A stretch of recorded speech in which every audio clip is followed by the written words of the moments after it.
Welcome to America's Commercial Real Estate Show, your source for market intel, forecasts, and strategies. Hello, I'm Michael Bull. Thank you for being with us.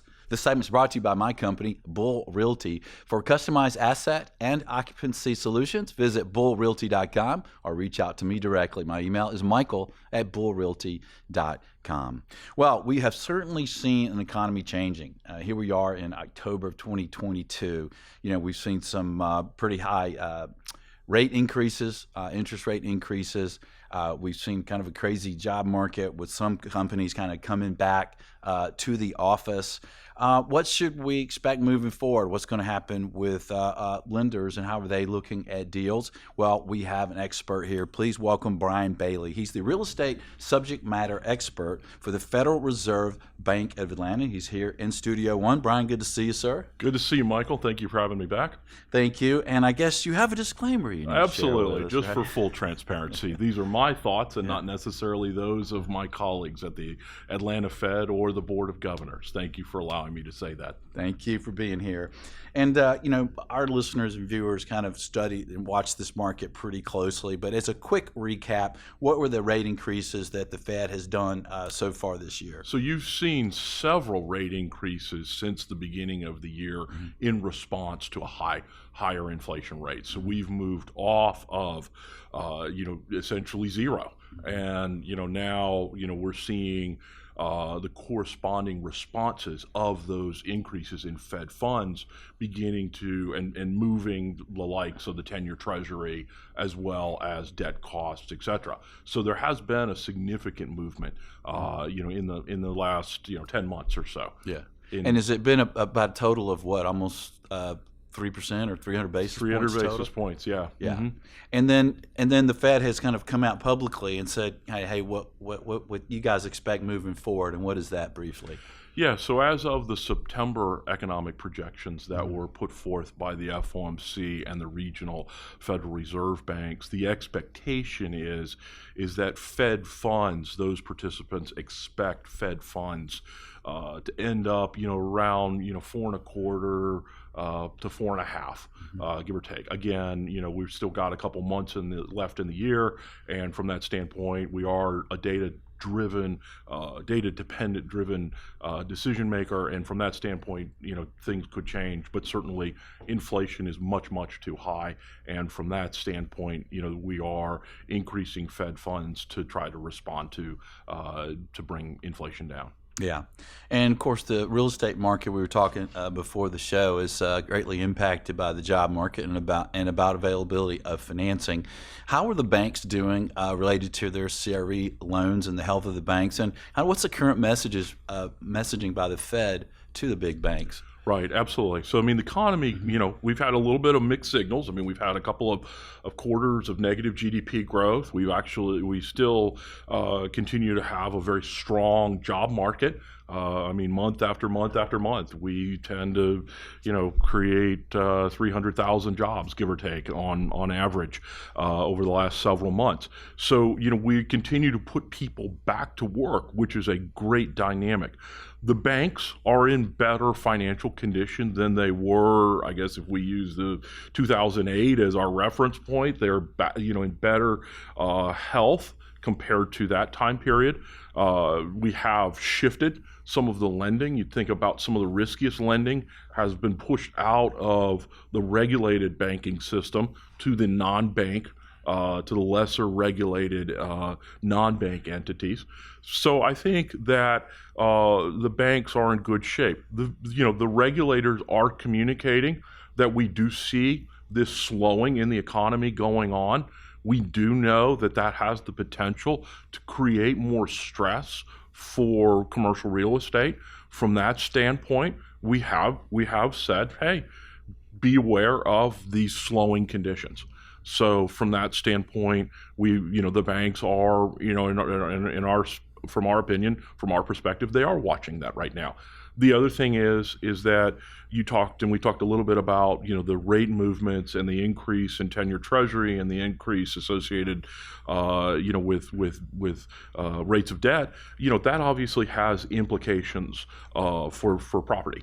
If your debt service goes up, we've seen a number of loans in the CRE CLO market where in essence they're interest only, and because interest rates have doubled in the last year, their debt service has gone up pretty significantly, which creates more stress on that financial dynamic on their cash flows. The other thing we would be remiss in not talking about is with this increase in rates, obviously that has to have an impact on cap rates at some point. Yeah, and we're certainly seeing that as brokers. We're seeing cap rates adjust depending on the property type and demand and size of the projects, from 25 basis points up to almost 200 basis points already. And I think it's an interesting question right now because, obviously, we've been through this long economic expansion, 10 plus years. Then you had, COVID and the associated support payments.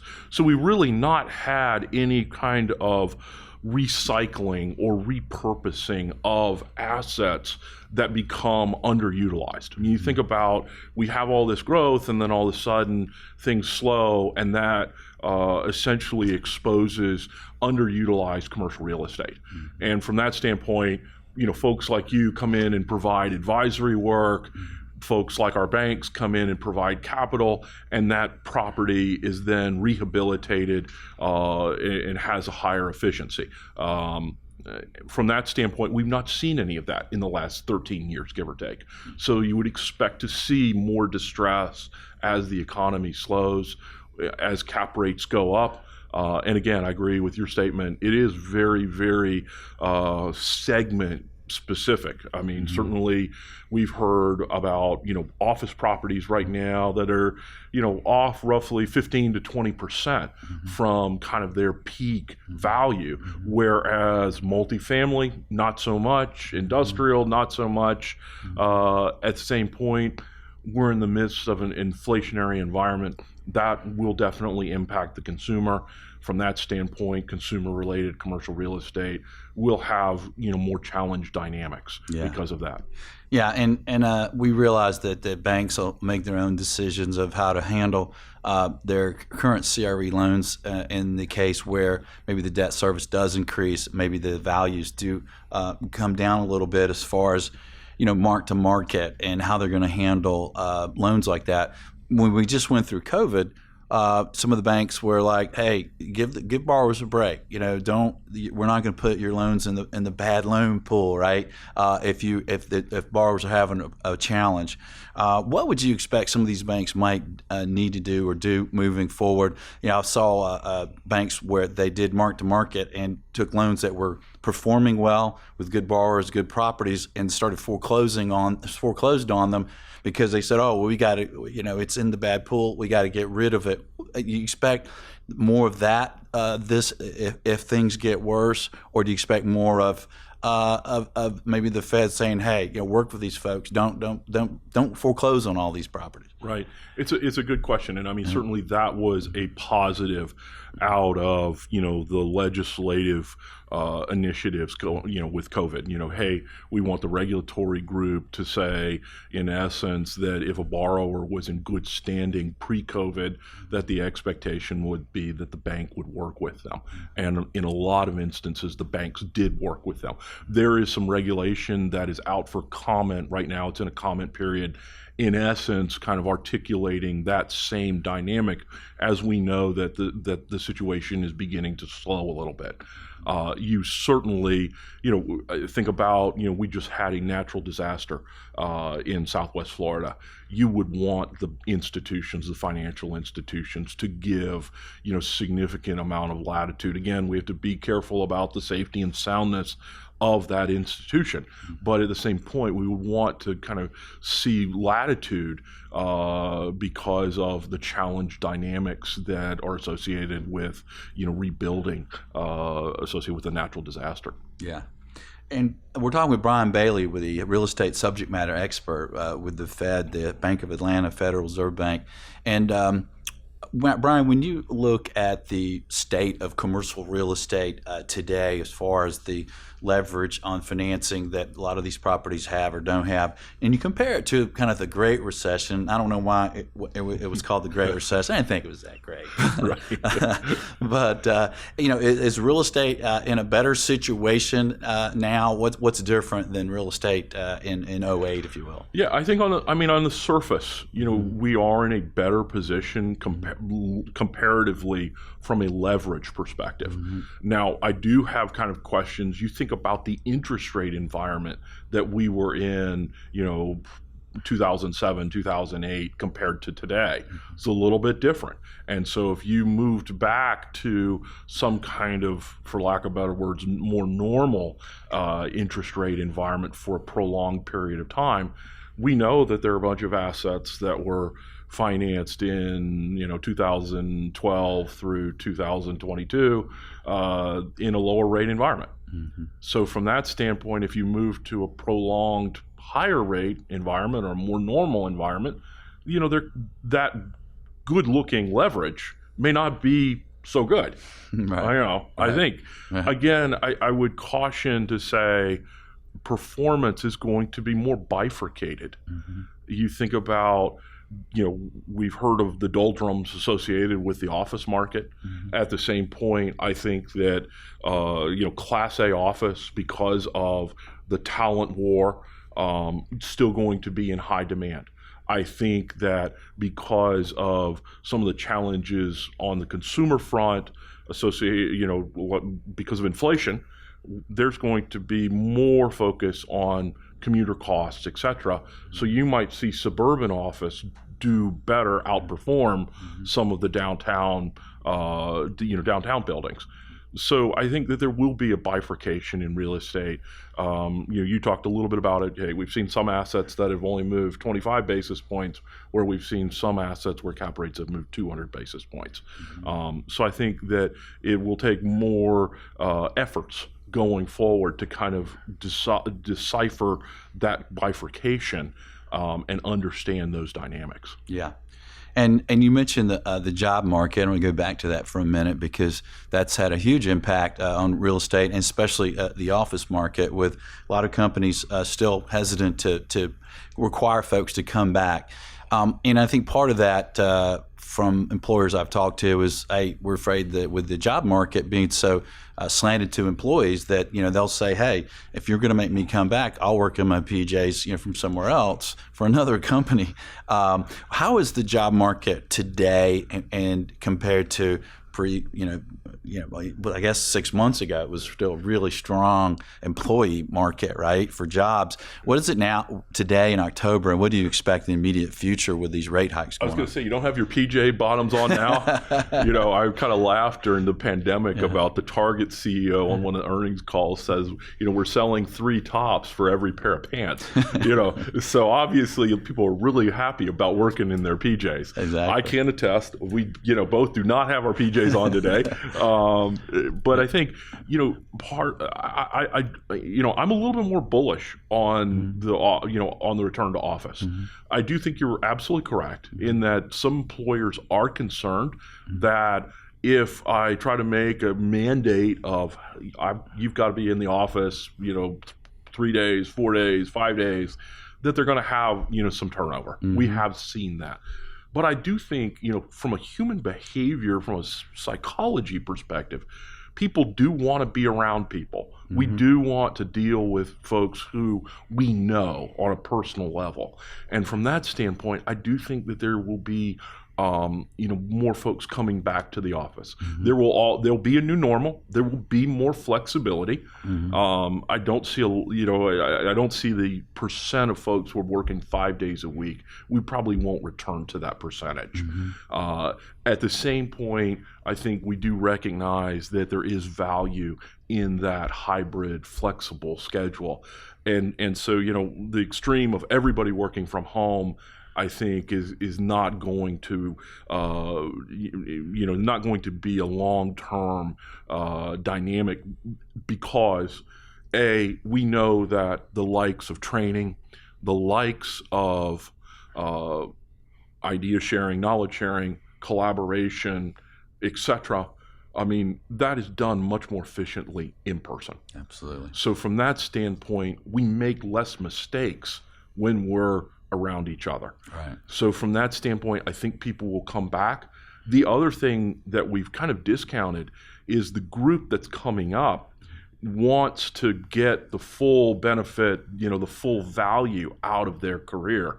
And so I've talked to some of those folks who are earlier on in their career, and they want to be back in the office because of the networking opportunities, because of the opportunities for knowledge sharing. And I wonder if businesses don't provide that opportunity, if they don't make folks like yourself, available to some of those junior folks, will those junior folks stay, or will they chase, the last dollar? If I can't get, the kind of the investment in me, the non-monetary investment in my career, I might as well go chase the nth degree dollar. Right. And from that standpoint, I do think that businesses there'll be a group of businesses that satisfies that kind of self-actualization dynamics. I think they could create a very interesting competitive advantage in that you can essentially create a switching cost. When you think about, why is Walmart and Target and your fast food places all want you to scan the barcode or whatever you're scanning these days? They want to create a switching cost so you don't go to the competitor. In essence, I think as a business, you could create a switching cost by doing some self-actualization dynamics, providing those, and in that essence, you may have happier workers. You may not have to pay them market dollar, which may very well benefit you not only on that front, but from the fact of efficiency and institutional knowledge. Yeah, good points. And I'm in the camp as well that I think the office market does strengthen, and folks will see all the benefits. Both employees and employees of coming back in the office and getting together. And one of the factors impacting that is the folks back to work and in the employment market, and employees being able to say, hey, I'll work somewhere else if you make me come back. I was talking to an HR leadership fellow a couple weeks ago, and he was suggesting to me that he's seeing the employment market change a little bit already, and that he thought that within 9 months it could be back to more of a normal market where the employers would have more strength to say, hey, like Elon Musk said, at Tesla, get to work or pretend to work somewhere else, right? So if this guy, this HR guy thinks 9 months, the Fed's, one of their goals, right, is to impact the job market, right? By raising rates. What's your expectations on the job market kind of changing its trend? So our two mandates, obviously, full employment and price stability. And the Federal Open Market Committee, the FOMC, right now has said, that inflation is way too high. And so from a price stability standpoint, we're raising rates, trying to put kind of a brake on that. That very well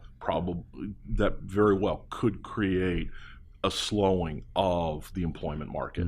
Right now, there is a sizable disconnect between the jobs that are available and the workers that are available to fill those jobs. At the same point, beginning to see that while it's still, I think the latest number, there's about 10 million open jobs. It was over 11. So we are seeing a little bit of slowing there. Same point, we have a very, very robust job market. When was the last time that you had two negative, consecutive quarters of GDP growth versus we have this jobs market where we continue to create hundreds of thousands of jobs every month. Be interesting to see Friday. We're going to have some more another result of job creation, but we know that job creation is the bedrock of commercial real estate performance. And from that standpoint, it remains strong. And you mentioned inflation, and everybody knows it's an issue. When you look at inflation and you think about commercial real estate, what do you feel the impact is there? It's a good question. So I've come at it from two standpoints. Mm-hmm. So the consumer drives 68-69% of our economy. So if their personal balance sheet, if they're having to spend more on housing and food and utilities, then there's less to spend on discretionary items. Mm-hmm. From that standpoint, less retail spending, less spending on the likes of vacations for hotels, et cetera. Mm-hmm. So from that standpoint, we could see some slowing in discretionary consumer spending as well as spending on leisure and hospitality. From the business perspective, you have to think about the expense portion, in that we know that property taxes, utilities, insurance, not to mention labor, pretty much are all up double digits over the last year. They've grown over 10%. Utilities up over 16% in the last year. From that standpoint, I'd ask, are the properties that you're involved in, are you seeing rents grow faster than those double digits? In some cases, no. In some cases, no. So Yeah. you have a dynamic where NOI is eroding, right, or the growth is eroding, or in some cases, I have questions about some of the we've widened out this bifurcation dynamic of like Class B and C malls, potentially Class C office space, and if rents are not growing very fast, if they're stagnant, some instances we know they're down where they're negative, we know NOI is eroding. And from that standpoint, that is impacting value. Yeah. And it's interesting because, one of the benefits of buying commercial real estate, most people have looked at it kind of long term, is inflation, right? You buy this building and it's $600,000 today, and you turn around in 15 years and it's $3.5 million.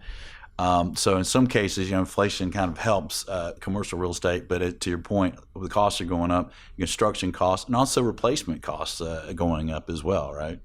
Yeah, I mean, we're seeing a little bit of that beginning to kind of come back to normal. My sources are telling me that some of the folks using the dynamic, I bid to lose. I'm gonna if I win this project, I am gonna get paid 25%. I've heard some of that enthusiasm has come out of the market. Good. And so I think from that standpoint, we're seeing a little bit of improvement there. Lumber costs have come way down.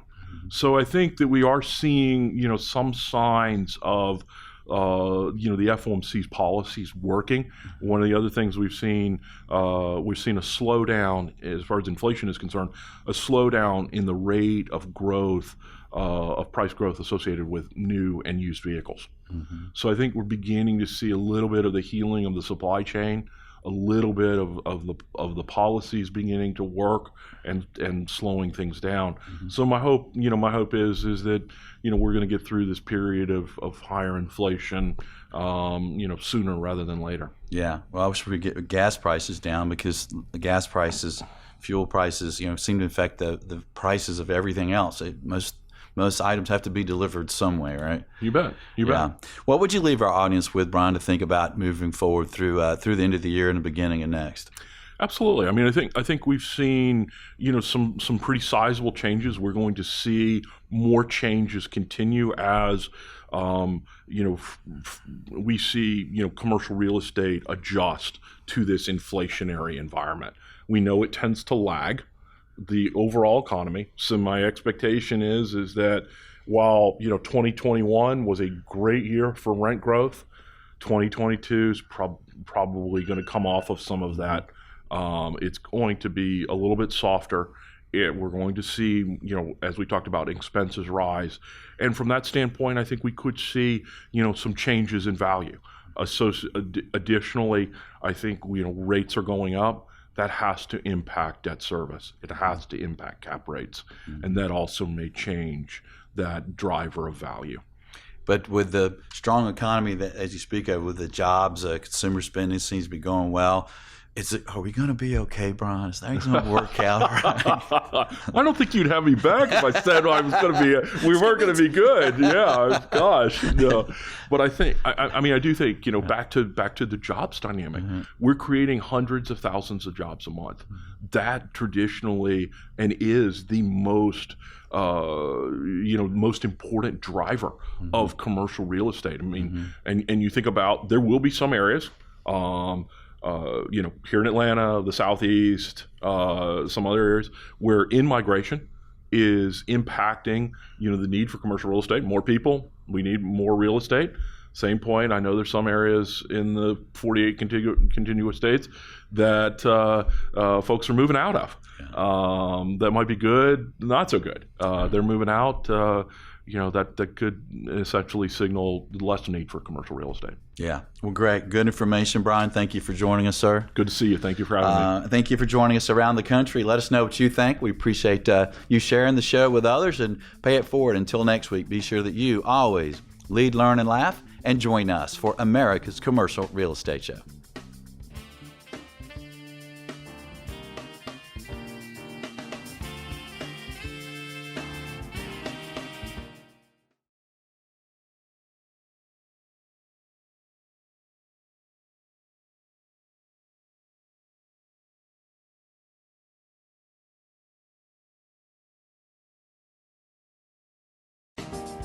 America's Commercial Real Estate Show is brought to you by Buxton. Take leasing, site selection, and due diligence to the next level. Make the right decisions with on-demand mobile data. Visit buxtonco.com. By Bull Realty. For proven commercial real estate asset and occupancy solutions, contact me. My email is michael@bullrealty.com. By Commercial Agent Success. Expert-level commercial real estate broker training. Cloud Access 1, up to 21 one-hour videos. Visit commercialagentsuccess.com. Thank you for reviewing, subscribing, and sharing America's Commercial Real Estate Show.